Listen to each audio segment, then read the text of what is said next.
And that's also where Black and Yellow, they see their lane. Arguably, it could be Clockwork Monkey King. Of course, they do have the flexibility to change things up, but just slamming your 5 here, of course, you kind of have to with the way that the pick order works, but they can pick their offlane right here and feel relatively confident in what they want to go for. Again, when you talk about Nick on Black and Yellow, you immediately look at heroes like his Rubik. Of course, the Mirana is already banned out here.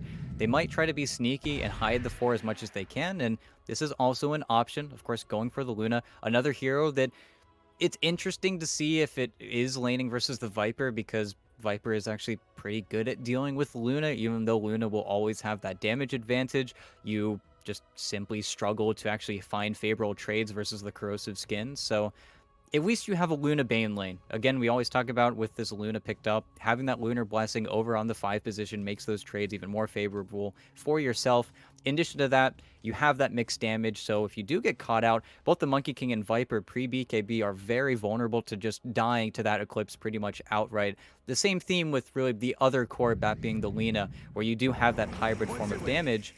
And I like the Pango, honestly, from zero. It feels like it's one of those heroes that makes heroes like the Monkey King of the Mars not want to stay in the ring. Of course, there is a tipping point where if this is going to be a Yuma Monkey King, where the ring does eventually just kill you outright. But this is another very good hero versus the Viper. They're really just trying to make this Viper game as trash as possible, and I kind of agree with it because Monster does kind of just get away with it every single time it gets in his hands. But the repositioning is massive from Black and Yellow, and for a team that honestly is very static in their movements, I think D2 Hustlers might need to get something a little bit more dynamic coming from their mid lane. Of course, you think about heroes like the Storm, like the Ember for Esk, but I think that's where they might even wait out a little bit longer, knowing their carry matchup. They might save last pick for him.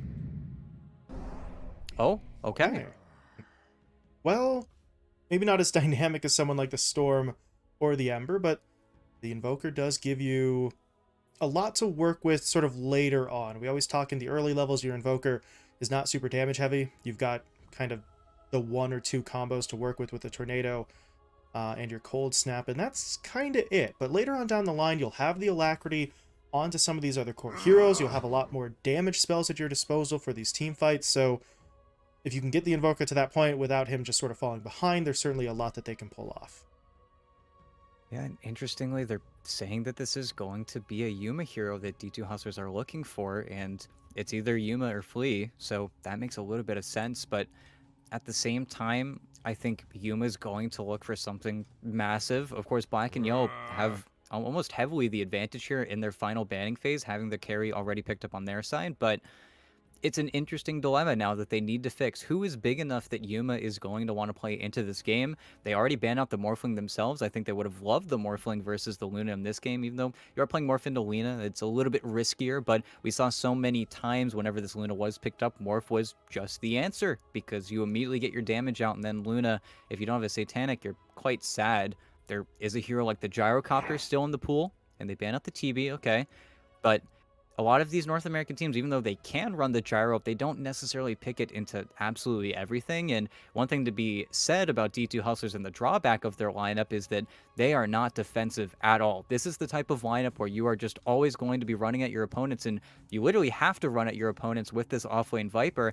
And if Black and Yellow can run away, then you can't really catch up to them. Everyone feels like they can actually get out of a lot of these engagements, especially with the Pango. And if you are able to run away from D2, then they need to have someone that's going to keep them there in the fight. And that's where an Alacrity Yuma hero, if it's not the gyro, then what necessarily is it?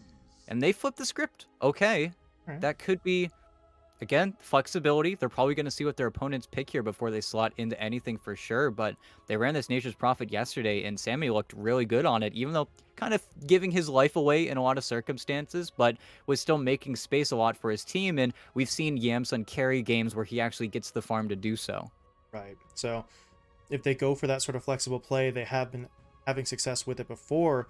Meanwhile, for Hustlers, you mentioned earlier on they don't really have any save, so part of me is maybe looking at a situation where they just do put the Yuma on the Monkey King as a position 1, and then look for something defensive along the lines of a sort of 4 or 5 pick here, which, well, not really sure if you wanted to wait that long to go for a support on the back end, so that does make it a little, yeah. a little bit less likely that they do so, but something they decide against. It'll be Flee on the Monkey King, whereas the PA is going to be the carry for them, and now you have a terrifying combo, right? You have a Phantom Assassin who can be alacritied up, who's just going to jump in onto your heroes, and black and yellow in a lot of situations, these heroes are not going to be all that durable when the PA comes looking for them.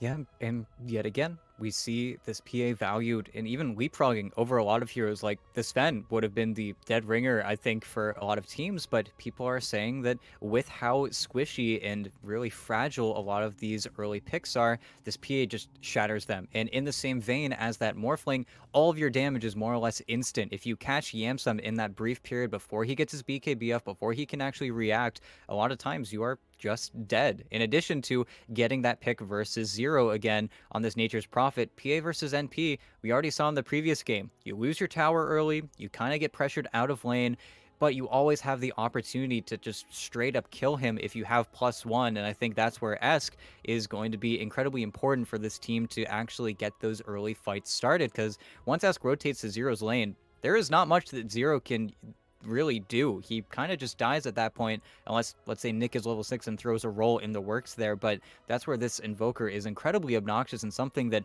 Black and Yellow really need to consider how they deal with, especially if Sammy Boy is just going to go for that farm-oriented build. Black and Yellow do have the benefit of this Nature's Prophet, though. They are going to get those early towers. There's always that risk of Esk using his Tornado for a last hit and then immediately gets TP'd on by the NP, and then suddenly the heroes flood to you.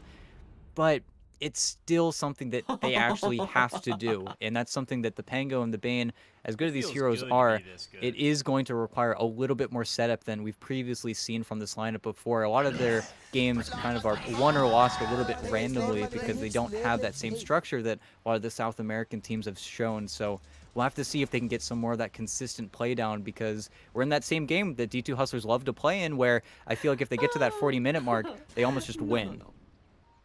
Yeah, they're going to have a lineup that I don't know. It feels a little weird to say, right? That if we get later, they're going to be in a strong spot because you are going to have a Luna on the opposing side. But well, this feels like what they've put together has maybe a little bit more synergy with it. But it'll depend. Maybe Zero can pull through. Maybe he can have the sort of god tier game to make this Nature's Prophet feel less vulnerable than it kind of looks initially. But it's all going to depend on how things play out, and that's largely going to depend on these lanes. We've been talking about it a little bit, where the lanes don't matter as much in that you don't necessarily have to win it to then transition into a stronger spot, but without the ability to win that lane, you are looking at a little sort of miniature comeback for some of your core heroes, which is doable but never really preferable. So looking to secure the rune right now. Those treants just sort of pushing Yuma back, so your PA sort of a speculative play. If nobody was guarding it, sure, go in, snag it, back out, but otherwise they just sort of leave it there. It's a 2-2 split, and they'll set up for the lanes here as Yuma makes his way top alongside the Clockwork. And this Clockwork, a lot is going to be on Devi here in terms of how aggressive they want to be, because if he can get onto that backline, if he can get the wrap around into that battery assault, try and go for the cog trap as well even, then your PA has options. You get to choose, right? Do I want to go in for this, look for the kill or not? What is... I don't It's think. just... Oh, did he... I don't Should see think they saw now. each other, but yeah, Devi got a glimpse, so now he's gonna play way more defensively. But yeah, and then he just TPs. Oh, if only Devi knew. If he broke his TP there, that would be so bad for Yamsun, but just doesn't have the knowledge. But they willingly picked this Nature's Prophet into the Clockwork for a very good reason. This is a very, very weak lane, especially once you have Nick coming in with the shield crashes. There's just no way for you to actually win this lane on paper, as where Yuma is really just going to need to do a good job aggroing the creeps back, and hopefully doesn't get too many creeps denied underneath them. But every time we see this Nature's Prophet, we always see him at, 30 last hits, 28 denies. Nature's Prophet players are just so good and obnoxious nowadays. See Devi. Okay. Well, as you were pointing out, it's hard to sort of get the battery assault to the Treants are in there, so he actually goes for the flare first, but level 1 flare in terms of mana efficiency is okay, but in terms of actual poking power, it's not the greatest spell in the world. But the alternative is try for a battery assault with way too many targets. So see what Devi Lama can do here, but as you said, it's going to come down now to Yuma to try and maintain the equilibrium in this lane, and He is taking a fair bit of damage right now, but so too is Zero. They're going to try and push their way forward. Oh, Now it's the battery nice. assault comes in, but he needs to actually be able to stay on target, whereas Yuma was just taking too much damage. He's going to be forced to fall back, but Divine Llama doesn't want to give up on it. He's still pushing, and Yuma is sort of within dagger range if he wanted to push forward, but not going to fully commit for this. The flare, though, does come through. That's not enough damage. Zero will walk away, but Devi, well, he really did stick with that for quite some time, and that's a lot of sort of time bought where Yuma was able to just sort of try to readdress the lane, and he burned through a nice bit of that regen as well with the salve being deployed. Yeah, it's a nice little bit of regen. It's really good harass, and it's just smart from Devi. Devi is so good at knowing, and of course did play 4 last patch, so maybe some of that clockwork practice is paying off. But all that pressure gets alleviated off of Yuma, and it's when the Nature's Prophet has to play scared that a lot of those denies don't come through, and it's where the success of this lane is whether or not. And nice from Devi again with the Rocket Flare. You get those range creep CSs, and then suddenly your heroes can turn very hard on both the Nature's Prophet and the Pango. So they have to be, I think, a little bit trickier here on the black and yellow side, because that one little play really has put D2 in a pretty nice spot going forward. Even though this is going to get harder for your Yuma as the game goes on, but Devi's just a bully. Doing his best to push those heroes back. Meanwhile, down bot, Flea and Monster also trying to be sort of similarly annoying here. Flea really kind of plays this Monkey King the same way that you would if you were a core. You push forward with the Jingu. If anybody tries to last hit, then they get a little bit punished, and that becomes especially important up against the Luna. We always talk about this hero. You are a ranged hero, but you're also kind of not. You have to get pretty damn close, so Flea is within range to try and make that punishing play, and if you choose to stick around and try and fight through the Jingu, then you've got a Viper to deal with. He can push forward, and you see 2 points in that poison attack, so they really are trying to bully both of the side lanes, and up top they will be successful, as they do get Lil Nick while the Nature's Prophet was actually TPing home. Yep, and it's another really smart timing play. It's simply Yuma getting the Orb of Corrosion. They knew they had a little bit too much damage, and then they also get the kill bottom. Of course, we haven't seen this Viper in a hot second, so once you hit level 3, that second level in poison attack is just brutal, and it's reflected in the CS. This lane is just spiraled out of the Yamsun's hands. There's really nothing they can do, and I think large in part, how long Jubei hasn't had this small camp, there's just no way for them to get their creeps back, and now Monster is just going to do what Monster does best and keeps the lane completely static while not allowing his lane opponent really anything. Yeah, so you have now lost the Luna once. You have not been able to get any pulls, as you mentioned, and Yamsun's sitting on 7 last hits. I can't really imagine a much worse start to the laning stage than this, so Yamsun's not having a whole lot of fun here. You see him getting crushed up immediately. Flea even jumping in with that Primal Spring. They're just going to keep going, and Yamsun... Oh, he doesn't have mana. He has no Nightmare. God, this lane sucks for black and yellow. Yamsun just... he can't do anything, and if Jubei has to hold mana for a Nightmare every time to sort of throw it out defensively, then he can't really afford to do any sort of aggressive brain sapping there to try and push these heroes back. So your Bane can't play aggressively, and if he doesn't, there's not a lot of space for the Luna either, and actually that Luna, yeah, this is a problem. Yamsun TP'd back into the lane after that first death. Unfortunate. And now that frees up the Monkey.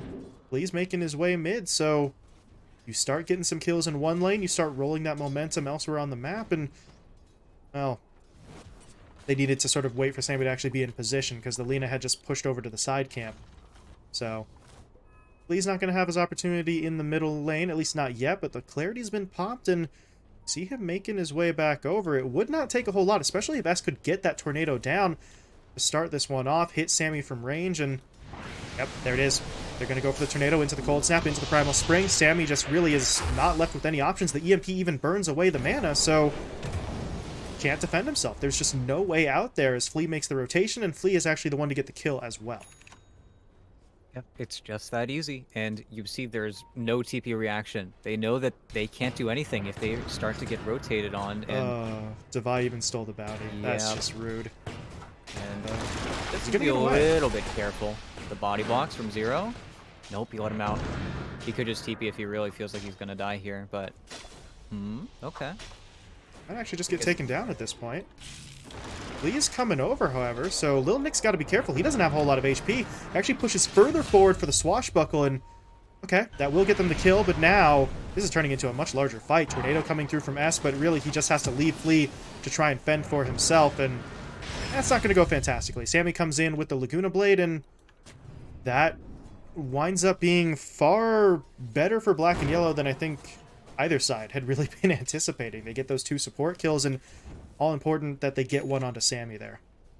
Yeah, Greed is punished, and Greed can still be punished. It's not like they're really out of this game just yet, but still, I think very simply Divide just TP's out there, and then they don't have any of those kills happen, but you did waste all of Sammy's mana at the very least, because he did get clipped by that EMP, but I think they're looking for that same play mid, because they just know it's very easy to make. Unfortunately, very good vision placed by Black and Yellow in the past minute here, so it's not like it's going to be scouted out, and was so greedy trying to go for the deny onto his own observer ward, but it doesn't get punished there by Ask.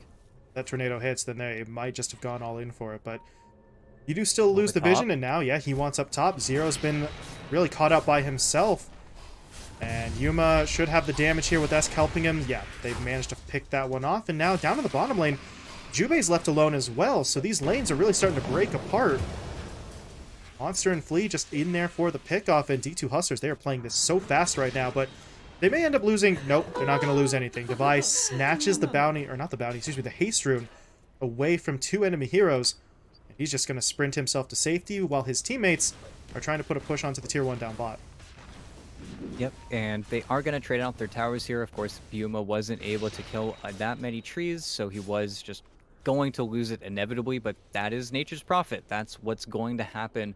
But now that the tower is gone, when will Zero decide to make his rotation towards the mid lane? Of course, he has that Wrath of Nature, but with how behind everyone else is across the map, unless they're setting up with Sammy Boy, there really isn't a play here. They need to wait till Little Nick's level 6, but yeah, he just gets caught up by Esk again. Just really nice play, really good vision, and they take him out. And nobody is playing with him. I think they see how split they are, and now Nick's getting killed bottom lane as well.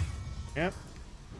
Sticks around, and it just feels like too often now for Black and Yellow, there's heroes just out and about entirely alone. No backup in sight, no immediate escape route, and they're getting punished so heavily for it. It's positions where, under normal circumstances, you're supposed to feel safe, but D2 Hustlers have made so many rotations, they've got so many mobile heroes to work with that what's supposed to feel like a relatively low-risk play results in these constant pickoffs.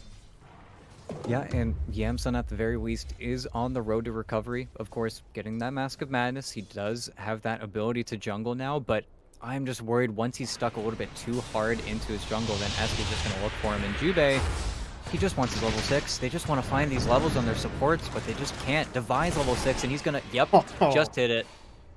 That's Too some clean. extra style there, yeah. Just gets out, no punishment. And Lil Nick, you saw there for just a moment, he tried to use the shield crash to get into the cogs, but didn't actually have enough movement, so he simply gets pushed back instead. And now here comes the punish. Flea wants in. Kind of splits the difference between those two heroes, ends up threading the needle in really the worst possible way, so they miss out on that, but immediately, well, they were pinging top, they're not even needed. Yuma just wins that 1v1 up against Yamsun, so they're gonna go for the tower, or maybe Sammy, you can't be here. Boundless Strike, gonna lock him down. They're just getting caught every single time they try to leave. Every single time. And the worst part is that's just a straight up solo kill from Yuma, so he has so many levels now. He just mommed, and there was a board PA just sitting in the large camp who sees a Luna, mommed, tanking a full creep wave, and it just all comes back to bottom going as horribly as it did. They have their level 6s now. I think Jubei is still working on his, but Nick needs to do something massive with his role here. And Monster's taking the tower. This could be their opportunity in the mid lane, but they've got to go now. They just spotted it. But yeah, and now Sammy, they need to get the Lina involved somehow, otherwise this play doesn't happen, and it's just not happening. They're going to go for Nick. the Wukongs. Cool. Nice Very watch. well dodged. Sammy holding the Laguna. Not going to deploy it just yet, but he's in position to try and defend this tower. Meanwhile, Zero comes in for the Sprout. Flea's going to get locked down momentarily. Goes for the Mischief play. Not going to dodge at the Laguna Blade, though. And Jubei comes in with the Brain Sap for the kill. Lil Nick, though, still rolling his way forward. Hits onto one. Can't get Devi, though, because Devi hooks in onto the Lina. And now Sammy, he's just going to get offered up here. He can't really get out any significant damage as they will bring him down. But Devi starting to drop a little bit low as well. Shield Crash from Nick finds the kill, but now the poison attacks are going to start stacking up. He will be picked off while Yuma he just found Yamsun again in the jungle. They find that kill. It's so rough for black and yellow, even in a situation there where they do manage to find a kill. They're losing way too much in exchange, as Jubei is now going to get caught out in the south side jungle. Mana's burned away. Okay, Boundless doesn't hit, but that doesn't matter. S gets the kill with the DOT from the urn, and the two Hustlers are just absolutely stomping over their opponents right now. Yeah, it just feels like this is exactly what their lineup's meant to do. And it Cold Snap, Battery Assault, name a more iconic duo. It's just impossible for you to actually play. And okay, Ooh, they get okay. the tree cut on the flea, and it looks like a pretty dead monkey. Something. Oh, Yeah, come on. they got him. But Now now is Ask, Sammy Boy gonna get tornadoed or? he's not actually Okay. using it yet, and well, he kind of waited too long. He'll throw it out now to try and keep Nick and Yamsun off him, but look at Devi hooking in. They still get the kill onto Sammy. They're going to turn their attention now onto Jubei as well. Trapped up inside of the cogs. The poison attack should simply bring him down with the DOT, and that allows Devi Lama to make his escape. He's going to make it out. Monster grabs the double. Oh, and Nick? He wants to He's... buy, but Yeah, Shield Crash nice. gets the kill. He should have enough time left to get away. Yeah, Viper Strike's not going to matter there, so... Lil Nick comes in, salvages something, so that it's not just a straight-up loss, but you lost Sammy, really. With the Lina going down, no support kill you get in exchange is going to fully swing that back towards even, but if you're black and yellow, beggars can't be choosers, I suppose. They just need any kills that they can get. Meanwhile, Yamsun, he needs to stay the hell away from Yuma. It's easier said than done, but you take a look at the stat line for him, he's 0-4. Net worth-wise, he is in the absolute basement. yeah, and more than that, you just don't have any levels. You were forced to take so much of the bad farm in this game that you're really struggling to farm efficiently at all. And you see him show up to a few of these fights just to provide, what, a level 1 Lucent Beam. It feels like the fight keeps on getting dragged to him. And again, Sammy, he has to farm up here, but you just don't have any spells. And Nick doesn't have the role either. It just feels like they're not finding their timings in this game. I think Nick is going to get cleaned up pretty easily here with the Spirit Vessel. Sunstrike won't hit, but the Primal Spring gets Flea forward, and he is going to be able to pick up both of those kills. And this is just turning into just an absolute slaughter. They've got 19 kills in 14 minutes, and black and yellow, there's no answer there. As you said, Sammy, he has to be farming there, because he can't farm in the jungle. That was Yamsun's territory, and Southside jungle is honestly kind of just Jubei. as vulnerable as the north side, as Jubei's going to get hit up. Should be another relatively easy kill for them as the EMP burns through his HP. And I mean, anyone right now who steps basically past a tier 2 tower is in danger of getting picked off. Yeah, they have to make a pretty hard decision here to smoke without Jubei, but this is their Orchid timing. This is where they could find the Invoker, kill him off, but Esk is a level 12 Invoker. He just hasn't had anyone playing against him the entire game. He's just so much further along than anyone else. Even if they do get that smoke play, I just feel like it's so hard for them to play this game without really any setup. It has to be freehand. It has to be without any vision in all of these situations. Yeah, they What? double smoked, but you know, And Sammy, Sammy, Vi, he's if he just can hit. farming mid, but they want the kills bottom. They're looking for Yuma. They would love Yuma and Monster. If they could get both of them, that would be huge, but oh, they found Flea first. Here comes Sammy the now roll. TP's in. Roll hasn't hit yet. Monster trying to dance around it while Flea throws out the Boundless Strike, so they're just going to directly turn onto the Lina. Sammy's already dead. Sammy Boy taken down. Jubei no mana. He's going to pop some stick charges, try to make some sort of contribution here with the Fiend's Grip, but it's canceled immediately by the hook shot, and they're just going to get completely wiped here. Zero has to try and run. The Tornado catches him. The Sunstrike will hit, and they're just going to call it GG at 15 minutes and 30 seconds. ET, this was a massacre. Yeah, I think this is the most decisive D2 have ever played. I think that they were just completely dominant in every single form of the word. Maybe you ban out the Monster Viper, you don't let him get it again, but at the same time, that was just horrific. I felt like there really wasn't any hope for Black and Yellow. As soon as the lane started going that poorly for them, everything just fell apart. I felt like they didn't win any part of the draft that they're supposed to win, and maybe it comes back to them being a little bit too static with their heroes. Maybe they can't flexibly move around the lanes all too much, but they also just kept on giving kills over and over again to the D2 Hustler side, and you gotta point fingers over at Devi and Esk. I felt like they were really the ones that kind of set up the actual dynamic plays, but then you look all the way over to bottom, and Flea and Monster dumpstered their lane so hard that they could just move all across the map. I felt like there was no situation where black and yellow were actually able to punish a hero that cannot move. Monster literally cannot move unless you get a force down for a BKB. You literally are just going to die, or you should die, to a lot of the stuns coming out from black and yellow, but just nothing hit ever. Once their supports were so far behind, especially on supports where their ultimates are so important on both the Pango and the Bane, they had no comeback method. They had absolutely nothing to actually get them back in this game. And that's also where D2 Hustlers just executed on a level that they haven't shown yet in this tournament. And we said, in the draft with the clockwork getting picked up that they would, try to push the tempo. You've got a Viper. You can maybe try to dominate your lane once we figured out the Monkey King was going to the 4. Everything sort of slotted in there, but to a certain extent, you always talk about that almost sort of theoretically, right? Like, oh, they have the potential to now sort of harass and punish their lanes, but that was basically the textbook example. This is the perfect scenario you want. You just roll those side lanes. The side lanes turn into dominance mid as well, as we saw Flea rotate in a couple of times, and just that's the way you draw it up in your head, right? We're going to win our side lanes, then we take mid, then we push towers, then we win game. And it never actually happens that way, except this time around it does, because black and yellow, there was no response at all. Yeah, and I think going into the second game, black and yellow just need to get second pick and they need to show a different strategy. I really think that this first pick Bane was just picked apart.